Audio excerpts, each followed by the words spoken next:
قربانی کی جانوروں کی جو بات ہوئی، آپ کو پتہ ہے صحابہ کرام قربانی کے جانوروں کو موٹا کیا کرتے تھے. بخاری کی روایت میں یہ بات آتی ہے کیونکہ اتنا زیادہ اس بات کو لے کر صحابہ کرام سینسیٹیو تھے کہ ہم اللہ کے حضور یہ جانور پیش کرنے جا رہے ہیں تو وہ دیکھنے میں اچھا ہونا چاہیے، خوبصورت ہونا چاہیے، صحت مند ہونا چاہیے، اس میں کسی قسم کا عیب نہیں ہونا چاہیے. اور ہم نے قربانی کے احکام جب پڑھے تھے تو اس میں آپ کو واضح طور پر بتایا تھا کہ کوئی بھی ایسا جانور جس میں عیب ہو وہ قربانی کے لیے منتخب نہیں کیا جا سکتا، اس کی قربانی نہیں ہو سکتی. ویسے اس کو اگر کوئی ذبح کر کے یعنی شریعہ طریقے پر ذبح کر کے کھانے پینے کے لیے استعمال کر لے کوئی ایشو نہیں، لیکن اللہ کے حضور جب قربانی کرنی ہے تو یہ ہر عیب سے پاک ہونا چاہیے، کیونکہ یہ بھی تو شکر گزاری ہے نا، اللہ کے حضور شکر ادا کرنا. اور ابن ماجہ کی روایت میں آتا ہے کہ پوری فیملی کی طرف سے ایک جانور بھی یا آپ ایک قربانی کہہ لیں جس میں ایک بکری سمجھ لیں کافی ہے. اللہ نے آپ کو وسعت دے رکھی ہے، اس کو خوش کرنے کے لیے آپ ایک نہیں کئی قربانیاں کریں. لیکن اگر اللہ نے آپ کو اتنی وسعت دے رکھی ہے کہ آپ ایک بکری کر سکتے ہیں اپنی پوری فیملی کی طرف سے تو ضرور کریں. اور جہاں دیگر ضروریات کے لیے پیسے جمع کرتے ہیں نا وہاں اللہ کو خوش کرنے والے کاموں کے لیے بھی پیسے جمع کیا کریں تاکہ قربانی جیسا بہترین عمل ہمیں بھی نصیب ہو. جیسے کہ میں نے آپ کے سامنے ابھی ایک حدیث رکھی کہ 10 ذوالحجہ کا بیسٹ عمل کون سا ہے؟ قربانی. اللہ بہت خوش ہوتا ہے، ایک ایک بال کی عوض آپ کو نیکی نصیب ہوتی ہے الحمدللہ. اور سال میں ایک مرتبہ آپ کو یہ اپرچونٹی ملتی ہے تو اس اپرچونٹی کو کبھی بھی مس نہ کیا کریں. ویسے آپ سال بھر میں اللہ کے حضور جانوروں کو قربان کر سکتے ہیں، کوئی ایسا مسئلہ نہیں، لیکن عید الاضحیٰ یہ تو حضرت ابراہیم علیہ السلام کی سنت کو فالو کیا جا رہا ہوتا ہے. بہت بڑا ایونٹ ہوتا ہے اور اس دن بہت ساری قربانیاں ہوتی ہیں. اگر آپ اندازہ لگائیں تو شاید آپ اندازہ بھی نہ کر سکیں کیونکہ اسی ٹائم پر حج بھی ہو رہا ہوتا ہے، لاکھوں لوگ حج کرتے ہیں، ان کی الگ قربانیاں ہوتی ہیں، پھر دنیا بھر میں جہاں جہاں مسلمان ہیں وہاں قربانیاں ہو رہی ہوتی ہیں. یعنی یوں سمجھ لیجئے سال میں کچھ دن تو ایسے ہوتے ہیں کہ جس میں سب کو ہی گوشت کھانے کو مل جاتا ہے الحمدللہ. یہ اللہ تعالیٰ کا بہت بڑا کرم ہے، اس پر ہم سب کو شکر ادا کرنا چاہیے کہ وسعت والے بھی خوب کھا رہے ہوتے ہیں اور جن کو وسعت نہیں ان کو بھی اللہ نصیب کرتا ہے الحمدللہ. اچھا اتنا گوشت ہوتا ہے کہ جو قربانی کرنے والے لوگ ہوتے ہیں نا ان کا بھی دل بہت بڑا ہو جاتا ہے دینے کے لیے. اس کو دیکھ کر بھی اللہ تعالیٰ لوگوں کے دلوں کو بھر دیتا ہے تاکہ وہ دینے والے بن جائیں. اس میں بہت سارے لوگ پھر بھی بخل کرتے ہیں. ہوتا یہ ہے کہ جی بہت بڑی گائے قربان کی ہے ماشاءاللہ بھئی بہت گوشت آ گیا، لیکن سارا اچھا گوشت اپنے گھر کے فریج میں جا رہا ہے اور جو ایسا گوشت ہے جو میں خیال میں شاید وہ خود رکھنا پسند نہ کریں وہ غریبوں میں بانٹا جا رہا ہوتا ہے. اس کے لیے بہت اچھا طریقہ کار آپ اپنا سکتے ہیں کہ آپ جب پوری گائے کا گوشت آ جائے نا تو ہڈیوں اور بوٹی کو الگ الگ کر لیں، پھر آپ ایک پراپر جو ہے نا وہ پیکٹ بنائیں غریبوں کو دینے کے لیے بھی. بعض دفعہ لوگوں کی نیت خراب نہیں ہوتی، غلطی ہو جاتی ہے، یعنی گوشت کو تقسیم کرنے میں غلطی ہو جاتی ہے. کسی کو بہت اچھا گوشت پہنچ جاتا ہے اور کسی کو بیکار قسم کا گوشت پہنچ جاتا ہے، یعنی صرف ہڈیاں پہنچ جاتی ہیں، یعنی بیلنسڈ گوشت نہیں پہنچتا. اس میں اس شخص کی صرف اور صرف نادانی ہوتی ہے، مسٹیک ہوتی ہے، اس کی نیت خراب نہیں ہوتی. مجھے جو ہے کچھ سالوں پہلے کسی نے یہ آئیڈیا دیا تھا تو یہ آئیڈیا میں آپ کو دے رہی ہوں. اس سے بہت آپ سیٹسفیکٹری پیکٹس بناتے ہیں الحمدللہ. جب آپ ہڈی اور گوشت کو الگ الگ کر لیتے ہیں نا تو آپ کو جو پراپر پیکٹ بنانے کی تقسیم ہوتی ہے نا وہ سمجھ آ جاتی. آپ نے ایک سائڈ سے بوٹی ڈالی، ایک سائڈ سے آپ نے ہڈی ڈالی تو وہ ایک پراپر پیکٹ بن رہا ہوتا ہے اور جن کے پاس بھی جاتا ہے نا وہ خوش ہوتے ہیں الحمدللہ. اور آپ کی اپنی سیٹسفیکشن کے لیے بھی تو یہ ضروری ہے نا. میرے جیسا بندہ تو ٹینشن میں ہی رہتا ہے کہ پتہ نہیں سامنے والے کو صحیح ملا ہے یا نہیں ملا، اور جو فیلنگز میری ہیں ہو سکتا ہے آپ کی بھی ہوں اگر آپ یہ کام کرتے ہیں تو.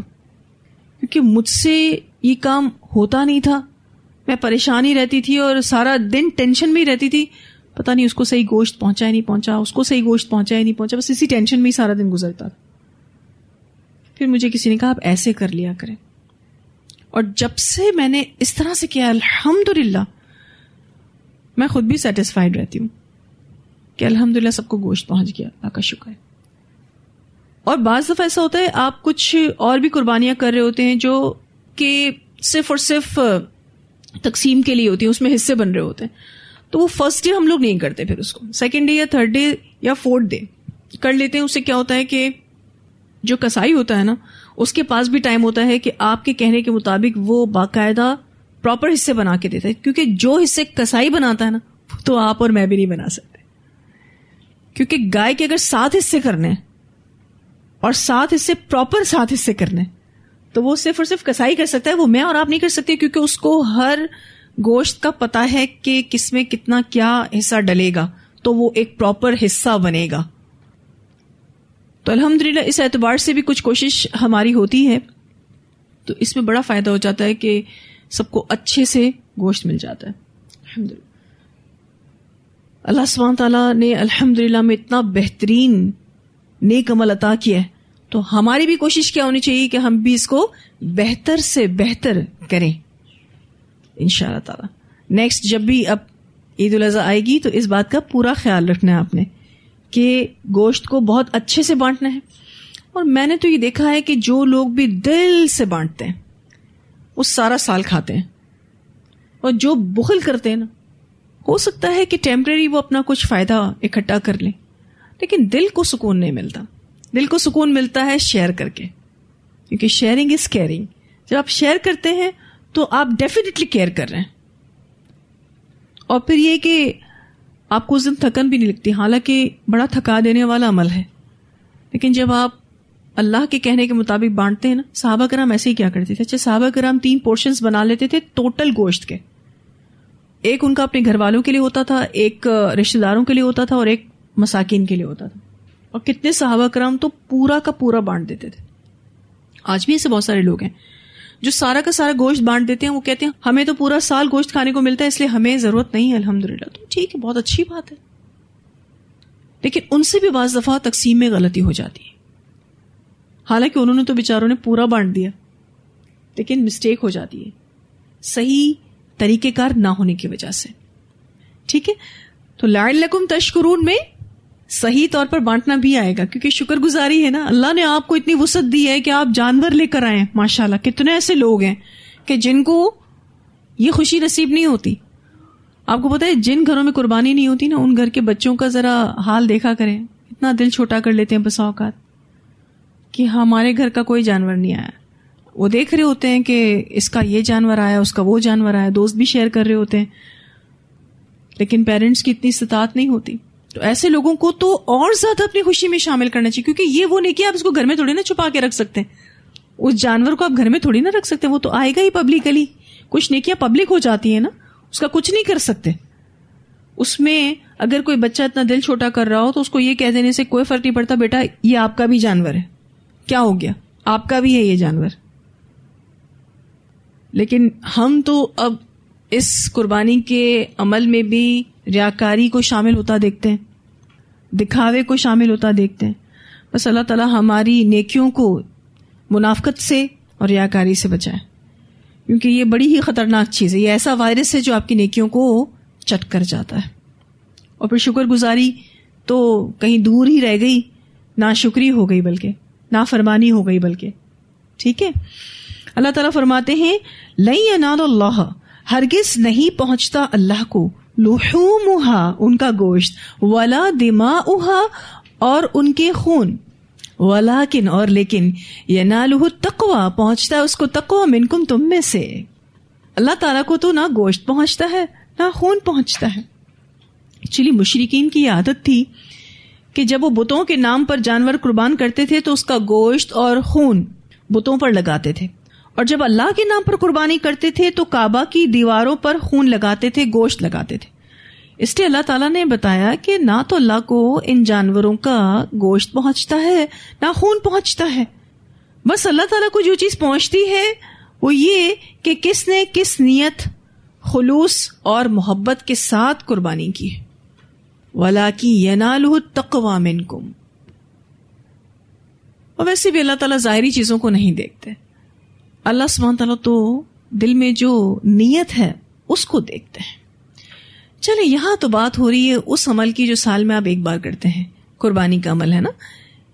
لیکن جو قربانی آپ کو روز دینی پڑتی ہے وہ زیادہ مشکل ہے. سال میں جو ایک قربانی کرنی ہوتی ہے نا وہ تو ابھی بھی آسان ہے. آپ اس کے لیے پیسے جمع کر لیتے ہیں، کوئی نہ کوئی آپ اپنی سیٹنگز بناتے ہیں کہ آپ قربانی کر لیں گے. چلیں سال میں ایک مرتبہ آپ نے قربانی کر لی، وہ کام وہیں ختم ہو گیا، اللہ اس کو قبول کرتا ہے، آپ اس کی امید لگاتے ہیں. ٹھیک ہے، لیکن جو روزانہ قربانی کرنی ہے نا یہ مشکل کا.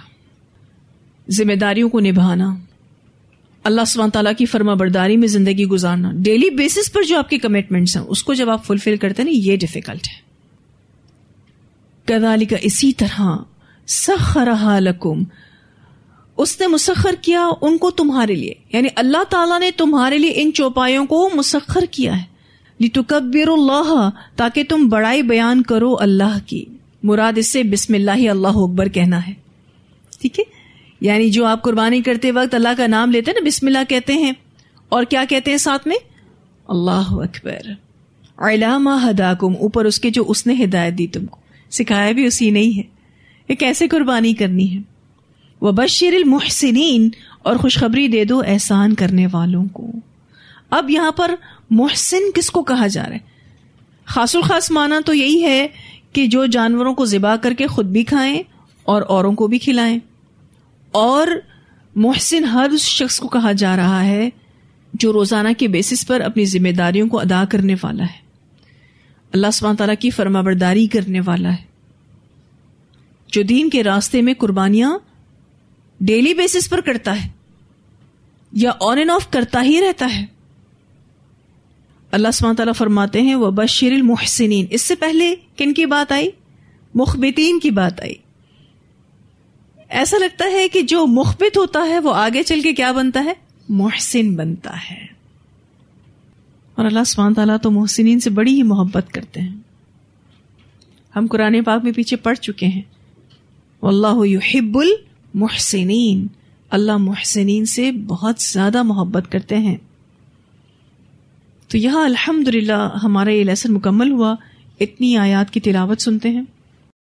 ذالک ومن يعظم شعائر اللہ فإنها من تقوى القلوب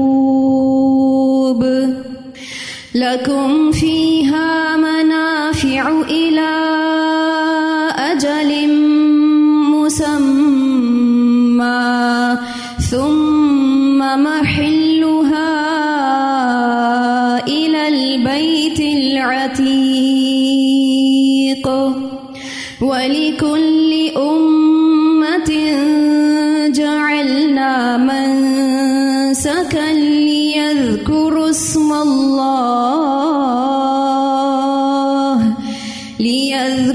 اسم الله على ما رزقهم من بهيمة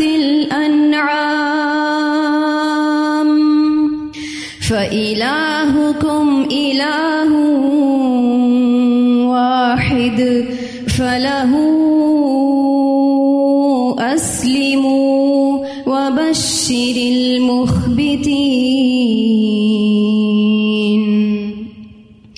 الذين إذا ذكر الله وجلت قلوبهم والصابرين على ما أصابهم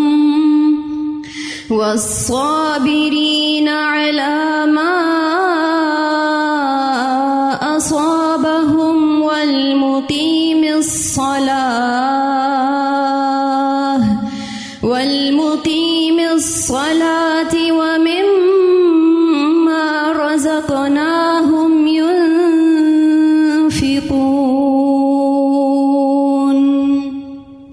والبدن جعلناها لكم من شعائر الله لكم فيها خير فاذكروا اسم الله عليها صواف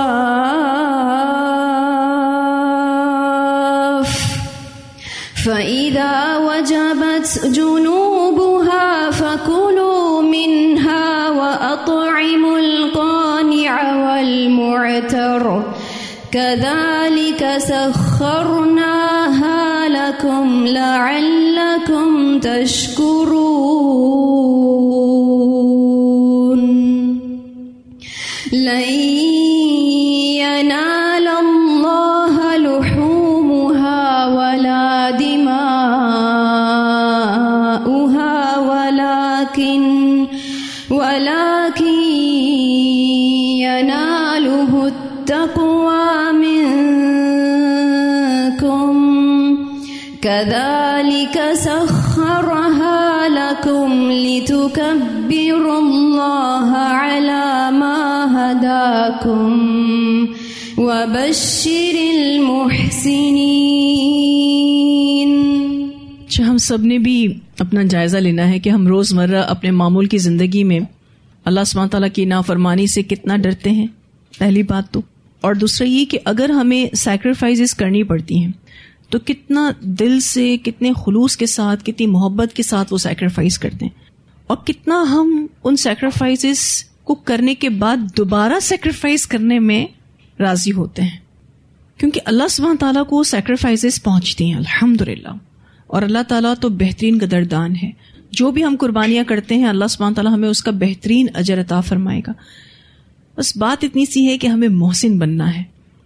آیت نمبر 36 میں اونٹوں کو نہر کرنے کی بات آئی، اور بڑا اسپیشل طریقہ ہوتا ہے اونٹوں کو نہر کرنے کا.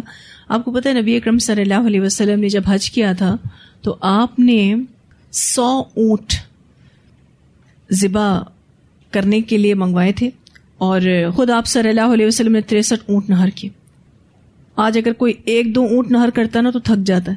آپ صلی اللہ علیہ وسلم نے 63 اونٹ نہر کیے تھے، اور باقی کے جو ریمیننگ تھے وہ حضرت علی کو کہا کہ آپ نہر کریں. یعنی 100 میں سے 63 آپ صلی اللہ علیہ وسلم نے نہر کیے اور باقی حضرت علی نے.